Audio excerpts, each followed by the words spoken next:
Hey, look, Kathy's with us. She's going to be talking about email and a wonderful talk called Hello, Is That You? And the Land of the Golden Dragon. Stay tuned here and you're going to see a wonderful talk. Thanks so much, Job. It's fantastic to be here. I want to start by thanking PancakesCon for selecting my talk, and for those of you who are joining us for coming to hear what I have to say. I selected this talk. We'll get into this in a moment, but essentially it's a topic near and dear to my heart. It was one of the very first things security related that I learned before I really got knee deep into this field. So for those of you who are not familiar with me, my real name is Kathy Ullman, and I am known on the Twitters as Investigator Ch, because apparently it was one letter too long for the Twitterverse. So here we go. This is a little bit about me. I have been at the University of Buffalo for 22 years now. I'm on staff with a bunch of different things now, including B-Sides Rochester, which is coming up, in fact, March 19th. And we do have our CFP and CFT open. So hint, hint, please feel free to submit. UB Gen Cyber Camp, which is what we do with younger kids in the summer. Circle City Con, which just opened up their ticket sales. So we actually have ticket sales going live for early bird. Check that out, as well as CFP stuff there, and the Wall of Sheep, which is part of DEF CON. I volunteer at a whole bunch of places. I've done a bunch of talking, and I love sloths. Anybody who knows me knows I absolutely love sloths, and this is a picture of my sloth Flash, who is at the Buffalo Zoo, where he hangs out with his trainers, and I adopt him once a year. I pay a fee, and that helps to feed him. So that is Flash. Had to include this because at least some of you will get just to be silly. All right, so here's what we're going to cover. There are two topics, as with all PancakesCon talks. The first one is this, hello, is that you? And we'll talk about what the EHLO really is. We'll talk a little bit about email, because to really understand why you're looking at email and determining whether or not it's legitimate or not legitimate requires that you understand a little bit about how email works. And it really hasn't changed appreciably in many, many years. Then we're going to distinguish between what's called the envelope and the header. These are terms that get thrown out a lot, but they don't necessarily mean what we think they mean. So we're going to talk about those two things. We'll also talk a little bit about how the client, something like Outlook or Thunderbird, communicate with a server sending email. Then we'll go over reading an actual email header, and we'll talk about what the different lines in the header can tell us about whether or not that message is legitimate. So, and of course, to understand that, we have to be able to find those headers, right? Because as we'll learn in the beginning, headers are not readily apparent when you get an email. You typically don't just see the headers. So we'll talk briefly about that. There are some ideas, some concepts, SPF, DKIM, and DMARC, which we'll cover, but I'm going to be very brief on those. We could get into a lot of detail, but I just want you to be familiar at least with those terms, because if you're doing anything with email these days, they do pop up. And we'll talk a little bit about some useful tools that you can use to help you decipher some of these headers when it gets a little overwhelming. And then the second half of my talk is going to be about something called the Society for Creative Anachronism, where I live in the land of the Golden Dragon. And so to understand all of that, we'll talk a little bit about what the SCA is and its history and how we're set up, the kinds of cool things that you can do if you join us to have some fun, how we're organized. We'll talk ultimately about not only getting involved in just sort of day-to-day or regular experiences, but something called the PancakesCon War, which is this giant event with lots and lots of people that happens pretty much every summer, barring, of course, a nasty COVID experience, right?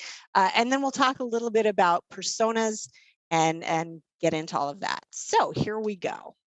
So the first part, talking about email.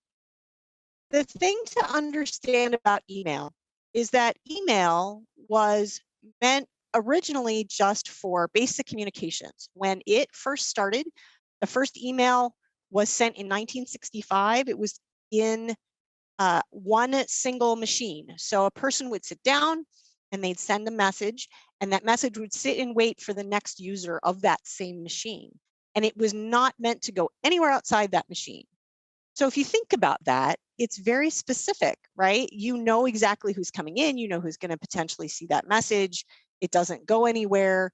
So the way email is built, we'll see it's not built with any sort of security in mind.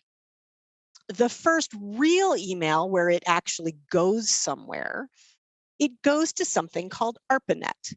If you're not familiar with ARPANET, ARPANET is essentially the beginnings of what we now think of as the internet. It was a connection between a bunch of, well, originally 4 machines that were all university machines. And that was how the first email was sent outside of that single machine. It's sent from one machine to another within this very tiny network. And the image that I have here actually shows you what ARPANET looked like when it first started. If you look carefully, and I know the image is tiny, but in 1969, you only have these 4 nodes, and those are the only places that can send to each other. By 1970, there's a few more. By 72, there are even more schools involved in ARPANET, and by 1977, it's really started to explode. So these are really the beginnings of the internet, which we see email being transmitted through. And really the idea, again, this isn't how we think of email today, right? We think of email, or at least I think most people think of email as this worldwide thing. I can send an email to anybody in the world who has email. But at the time, this was just internal communications among the entities that were on ARPANET. Fast forward a whole lot, and we get the current RFC, or what's called a request for comment, 5321. Now, the original request for comment, which is all the details and all of the information about how email works and all the technical details of how a message is sent, that is in a different RFC. The one I mentioned here is the current one, and it superseded all the ones before this. So that's why I'm mentioning this one. But if you look up RFC 5321, you'll actually see that there are others that have come before it, and the original one that set this out. So if you want to understand how email works in its gory details, you can look into this. But I wanted to keep this pretty high level because I know some of you, this is very new. There have been some additions since 2008, which is when this was last updated. And those those additions, that 7504 in 2015, cover things like encryption and the things that did not originate with email. So that's kind of the beginnings. Now, let's talk a little bit about DNS in email. Just as a quick refresher for anybody who's not sure, the whole idea behind DNS is that humans really suck at numbers, but we're really good with names. So DNS is domain namespace, and it does a translation between the number and the name. So the thing is, if I'm going to send an email, I have to know where to send that and how to get more information about that. So the first thing that happens is we have to know what host name is going to provide more domain information. And that domain information, like say buffalo.edu, which is where I work, has something called an MX record and an A record. And the A record is essentially what tells you the core information about the domain. But the MX record is what tells you about mail servers. It's about mail exchangers. So that's kind of important because I need to know if I'm sending a message for the buffalo.edu domain, what is the information about those mail servers? So then we can see that those servers are the ones that should accept SMTP email, and SMTP is the protocol for sending messages, right? So We need to know in what order to send them and what host name. So if, let's say, we have 16 different mail servers, and we do have a number of them, I couldn't tell you quite how many, but there is an order in which that message is supposed to be sent. So that is what that MX record provides. It says, here's where you send that mail, here's the order in which you send it. And then, of course, the A record specifically tells you what IP is associated with the particular host. So hopefully that's clear. Now, once we know where it's going, right, and we know some stuff about the domain and the mail servers itself, here's how mail actually gets routed.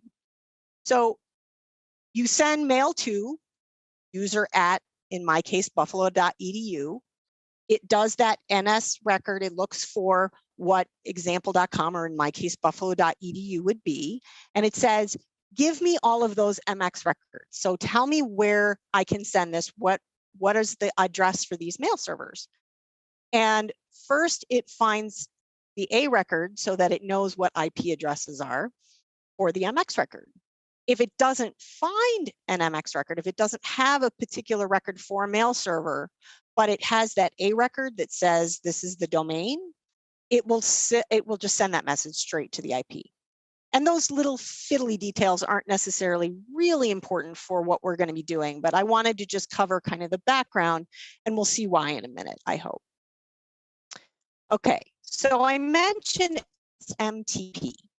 SMTP is the protocol for sending email. There are a couple of versions of it now. There's something called ESMTP.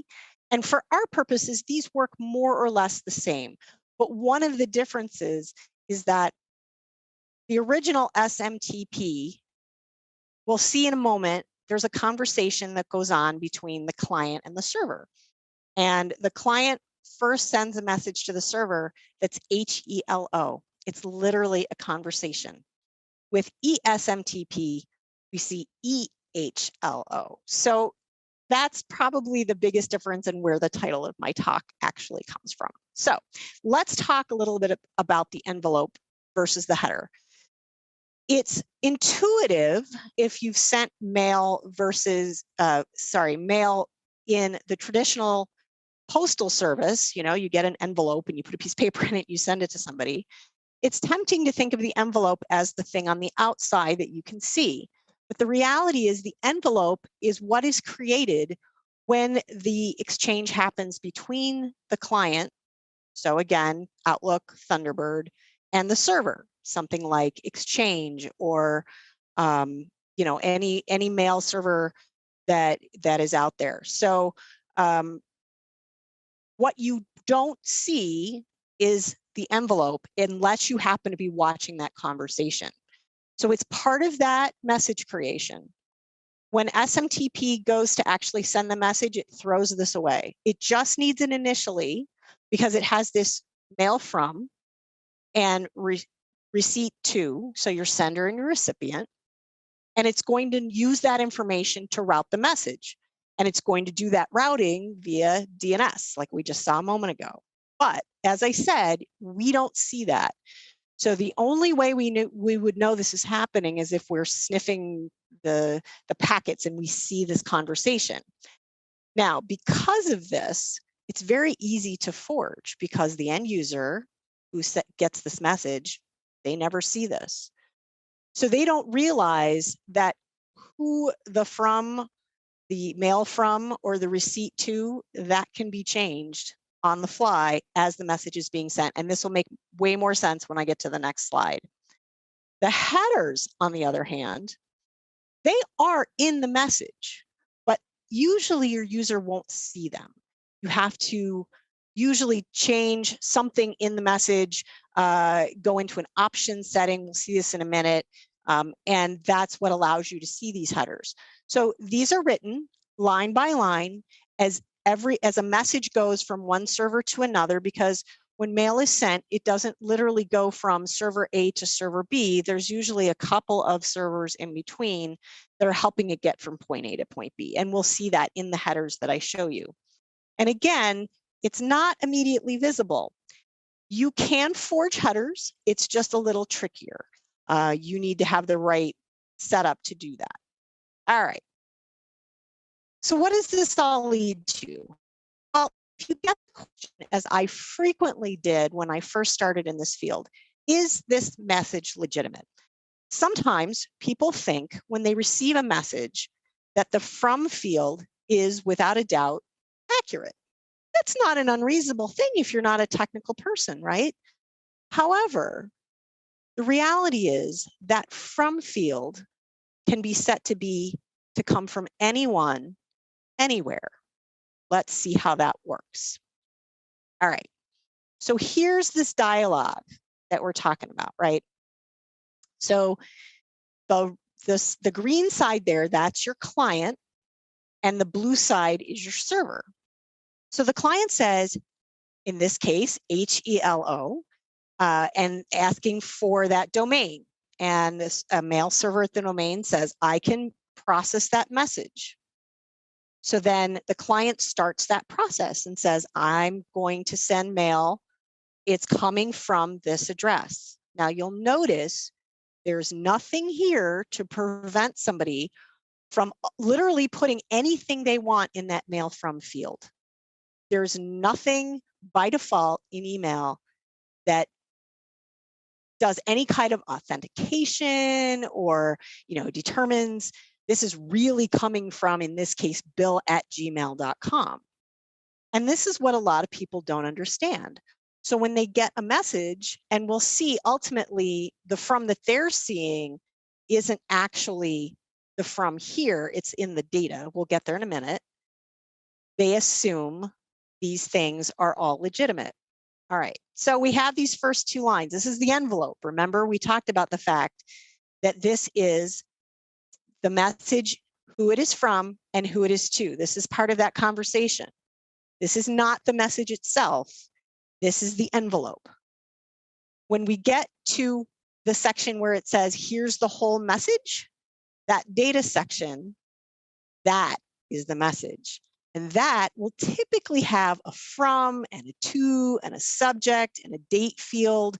And that is what your user sees when they open a message.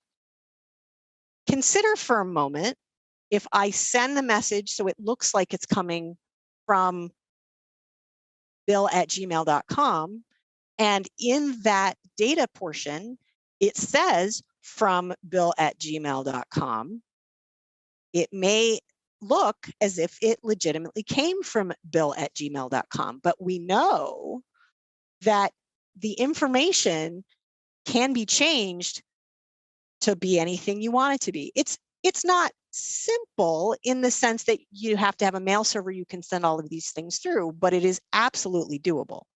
All right.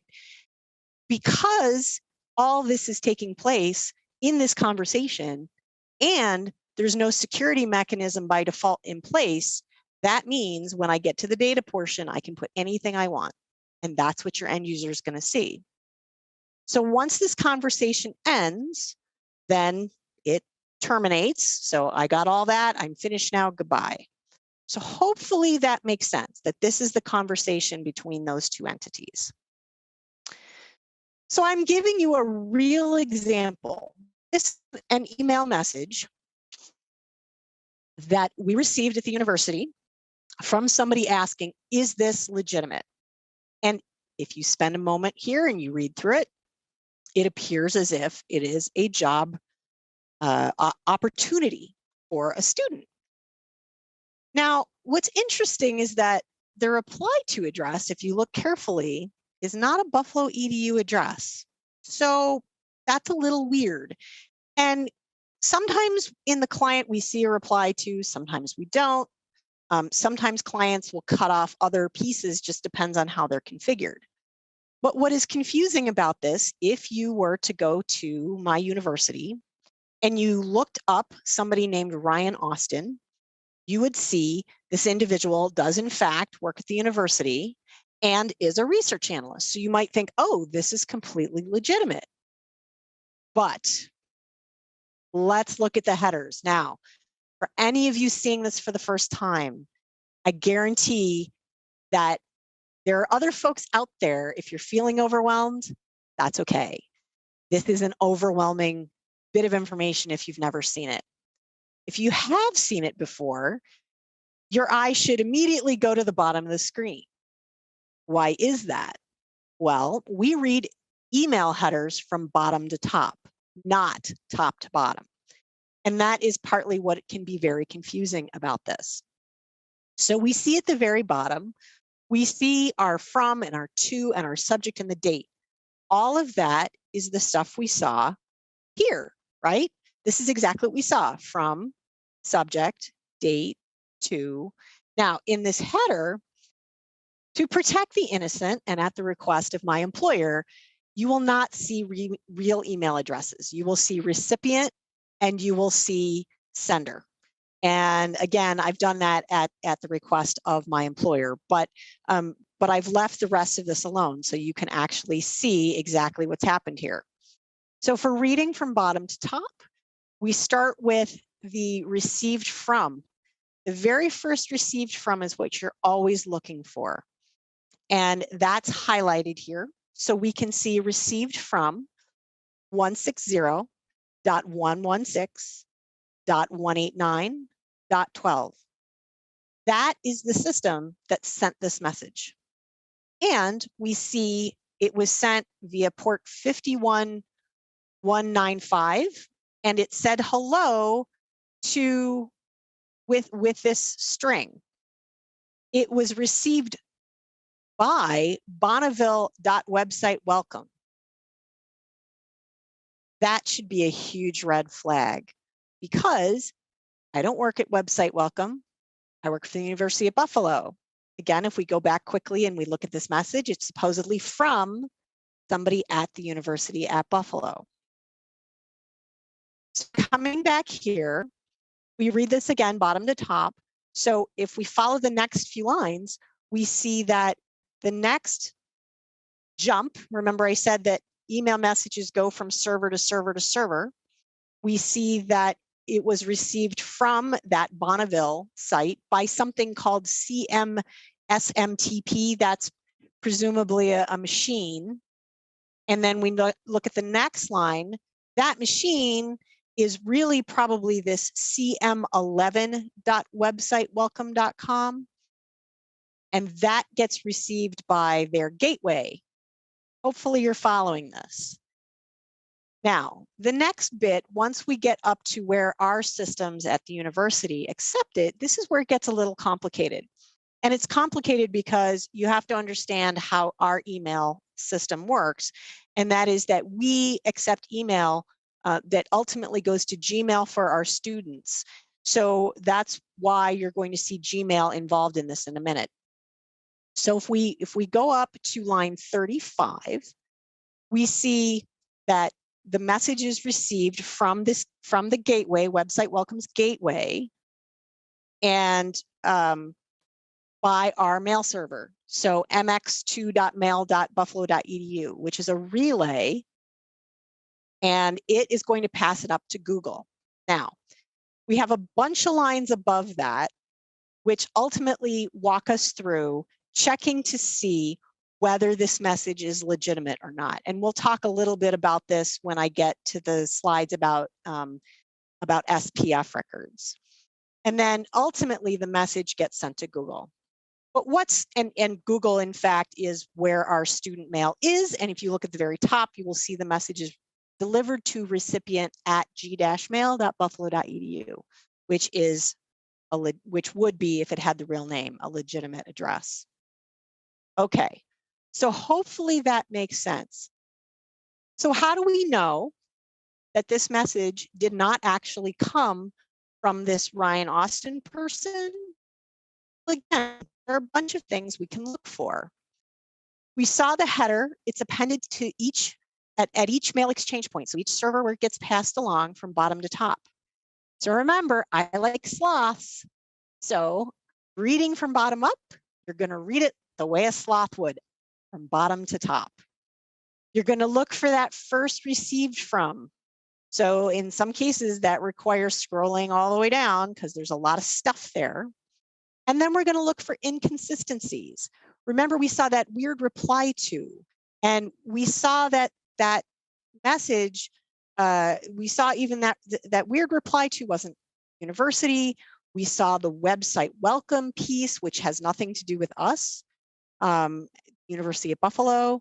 If there had been, maybe this was a phishing message, you want to look for URLs. Is the URL in the actual message related to whatever it's supposed to be from? So if it's coming from somebody at the University of Buffalo and they're supposed to be sending you a link to get a job, well, you know, it really should have some reference to the University of Buffalo. Although, of course, I will give the caveat, right, that in all cases, all bets could be off depending on how things are structured. So it is very possible that an entity uses a third party for doing job hiring, and maybe it wouldn't have buffalo.edu in that URL. So, you know, remember that when you're looking at this, all of these can potentially be red flags, but you have to do your homework. You need to understand what each of these lines tell you about the mail movement and tell you as far as consistency with what you would expect. And one of the ways that you can learn this is simply by having somebody that you know in your organization send you a message and look at the headers to see what normal looks like. We'll get to that in a minute. So some other things to keep in mind. Clients sometimes try to be very helpful, and so they will reorder the information that is in your header. So being helpful means that they screw up where that first received from is. So you need to double check and make sure that that first received from really is the first one. I can tell you this seems like a lot. After you do it a bunch of times, your eye will be immediately drawn to that first received from, and it will get easier. But you want to make sure you check for time zone offsets. So if we go back quickly, the wrong direction. If we go back quickly, we can see if we look at, for example, line 38, we have CST, so that offset is 6.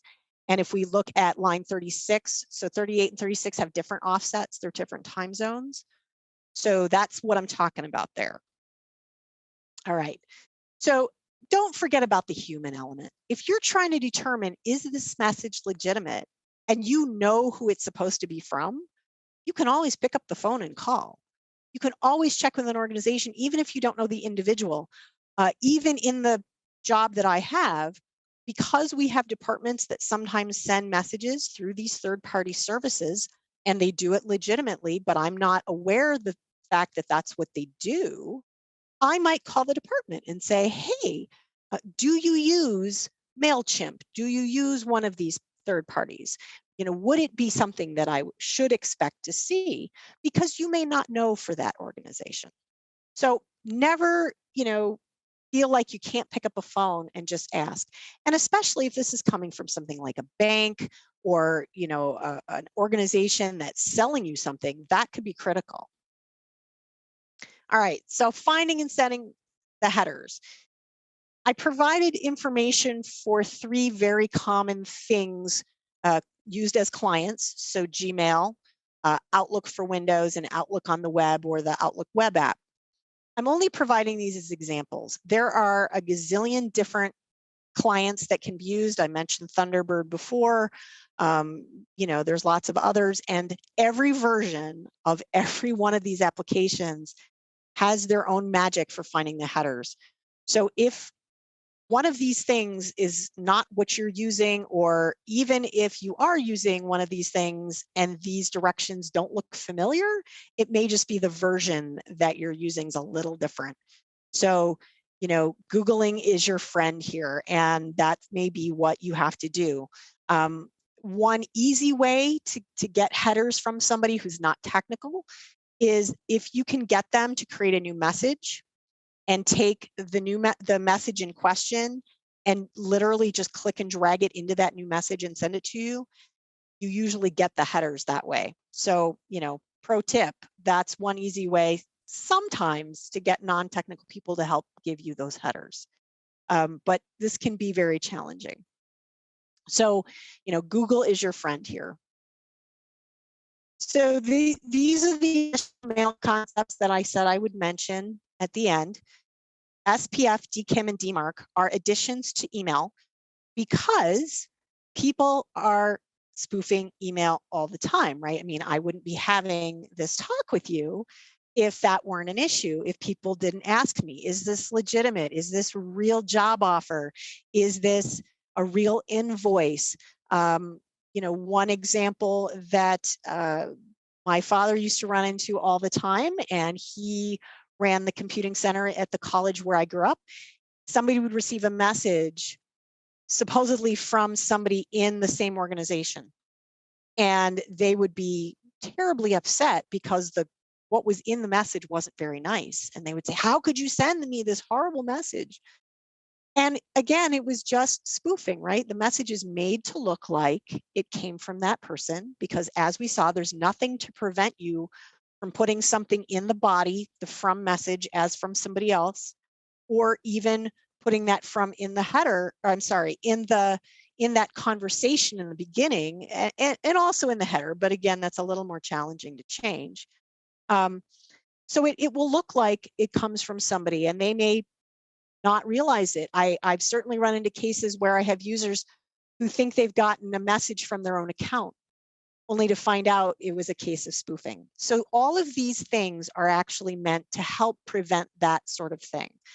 So SPF is going to validate the message came from an approved sender. So an IP that, or for your domain, you know, has your organization blessed, if you will, you know, these IPs to send on behalf of your domain.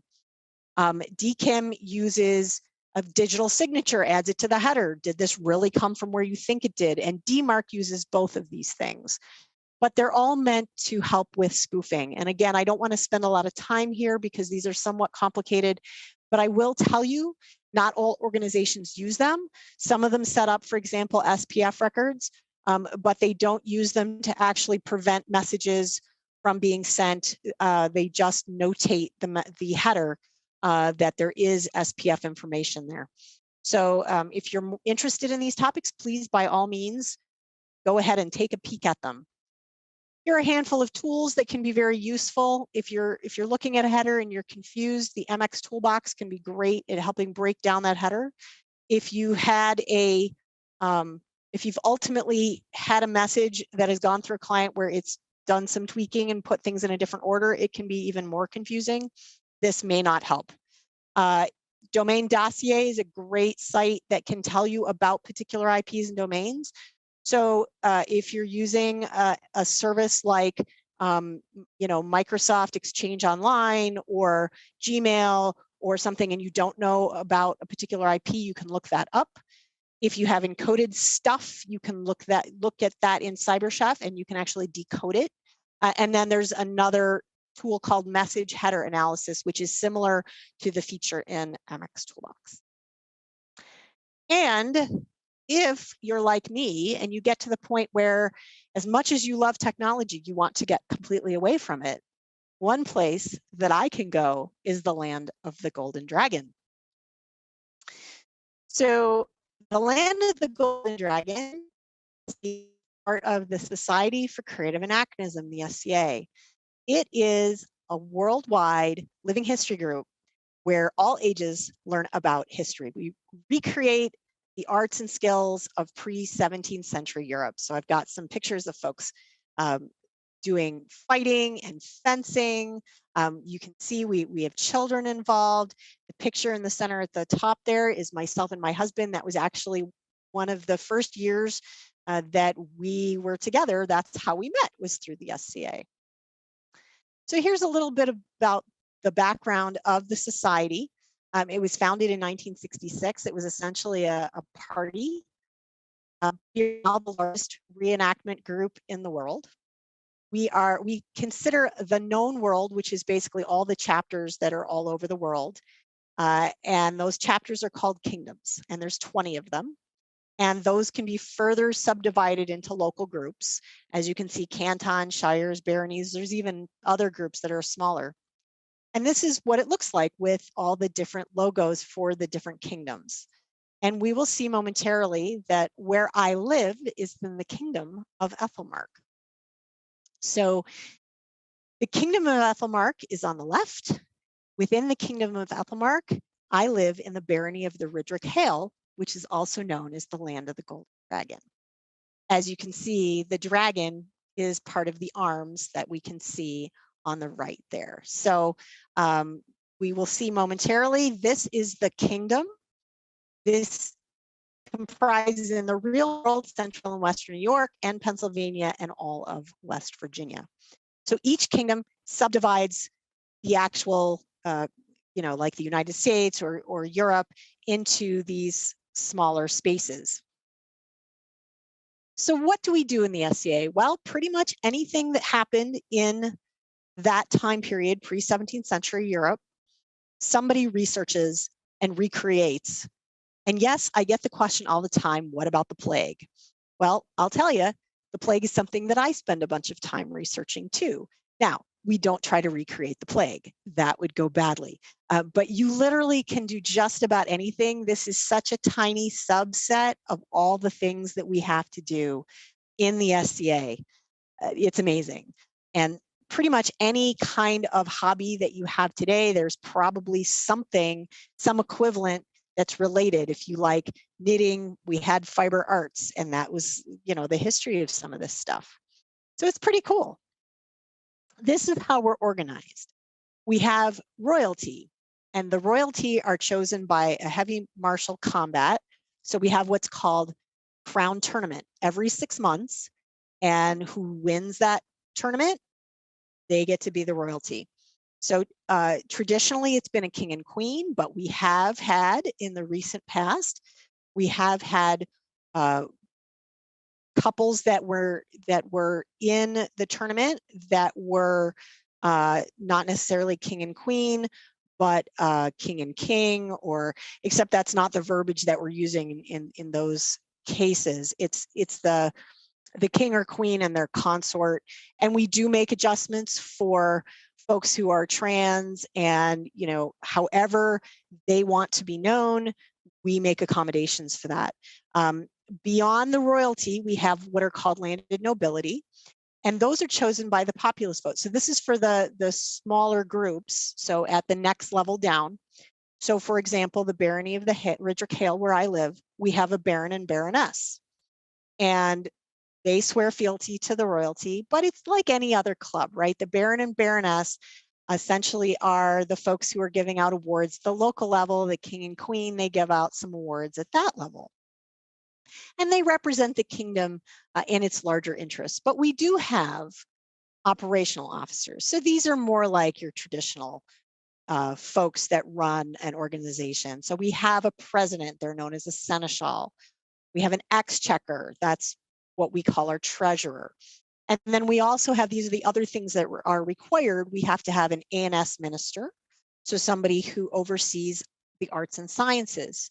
So some of the things that we saw on the previous slide, like the fiber arts or clothing or any of those kinds of things.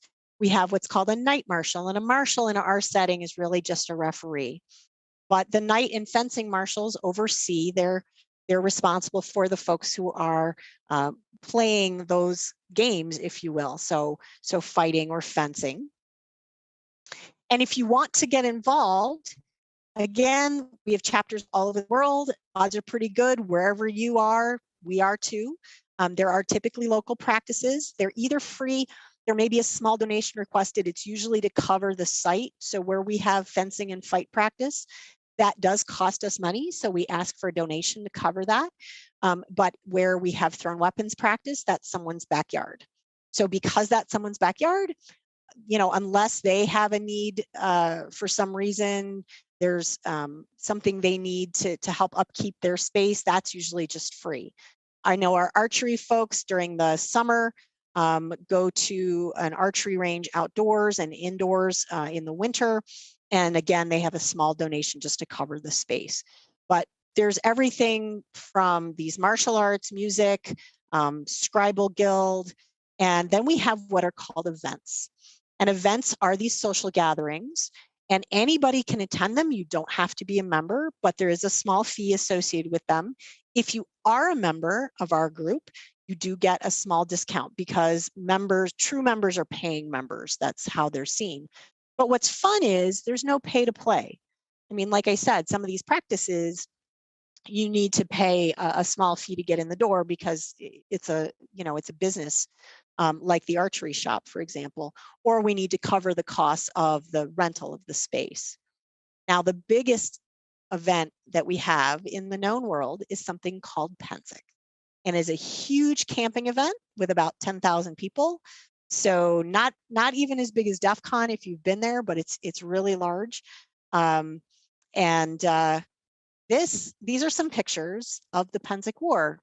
It's located just north of Pittsburgh, Pennsylvania. It's called Cooper's Lake Campground. And you can see we've got court.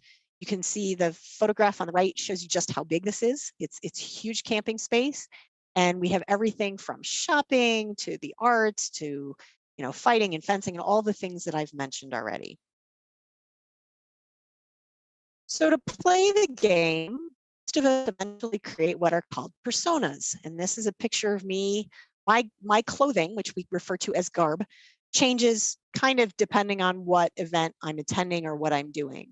But my persona is somebody called Beatrice de Winter. I've given some background to my persona. I'm a medieval coroner, and a coroner in Europe at the time is actually called a crowner. And a crowner is somebody who is a tax collector. My backstory is that my father died from the plague, so I took over his job, which is really one of the few ways women got to do much of anything. And I travel extensively. So your persona includes your name, your history, your culture, all of these things. And that is essentially what I have to share with you. I leave you with this final quote because I didn't start out to get into security like perhaps many of you are. I didn't even start out intending to get into IT. And I certainly did not intend initially to get into the SCA. But ultimately, I think I wound up exactly where I needed to be. Thank you so much. Yay! See, Kathy, I told you you'd nail it. Woohoo! Odd job, you're on mute. It's about this time this captain went ahead and went off duty. So we're going to have Bryson Bort see you the rest of the way. Again, Kathy, fantastic job on these slides and on this talk. People are raving about it in the chat. Bryson, go ahead and take it from here. All right, we got Rob queued up, but Kathy, just one question, because I think this sums it up, and it's always coming up. Why is it always DNS? Because people are really bad with numbers.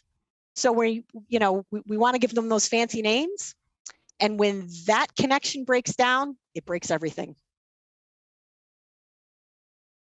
Not an exciting answer, but it's the truth. No, it's one of those critical pieces. When it doesn't work, nothing works. That's right. Absolutely. All right. Well, Kathy, thank you very much.